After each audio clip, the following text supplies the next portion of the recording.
غزہ جنگ بندی معاہدے کے باوجود قاتل صہیونی ریاست باز نہ آئی، غزہ بھر میں صہیونی افواج کے حملے جاری، درجنوں فلسطینی شہید۔ جنگ بندی کے بعد اب تک 464 فلسطینی شہادتیں رپورٹ۔ اکتوبر 2023 سے غزہ میں شہداء کی تعداد 31,353 ہو گئی۔ غزہ میں شدید سردی کے باعث ایک اور نومولود نے دم توڑ دیا۔ رواں سال 7 بچوں سمیت 24 افراد جان کی بازی ہار گئے۔ اب تک 1,71,548 فلسطینی زخمی۔ بھارت کا کرکٹ کو سیاست زدہ کرنے کا سلسلہ جاری، آج اس ایونٹ کو داغدار کر دیا۔ انڈر 19 ورلڈ کپ میچ کے ٹاس میں بھارتی کپتان کا بنگلہ دیشی کپتان سے ہاتھ ملانے سے انکار۔ انڈر 19 ورلڈ کپ میچ میں ٹاس کے موقع پر دونوں کپتانوں نے ہینڈ شیک نہیں کیا۔ ہینڈ شیک نہ کرنے کا واقعہ بنگلہ دیش بھارت کے درمیان کشیدگی کا تسلسل ہے۔ بنگلہ دیشی کھلاڑی کو آئی پی ایل سے نکالنے پر بنگلہ دیش نے ٹیم بھارت بھیجنے سے انکار کیا۔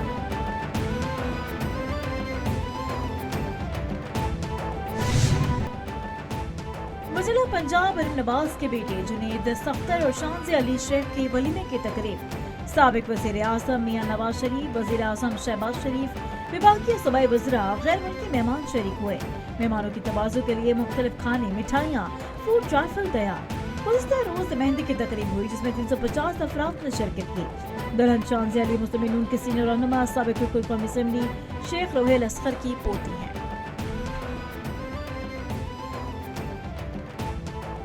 اور منفرد موضوعات پر تعلق اٹھا کر اپنے عہد میں ہلچل مچا دینے والے سعادت حسن منٹو کی 71ویں برسی۔ منٹو اپنے عہد کے دنوں میں نمایاں حساس شخصیت کے مالک تھے۔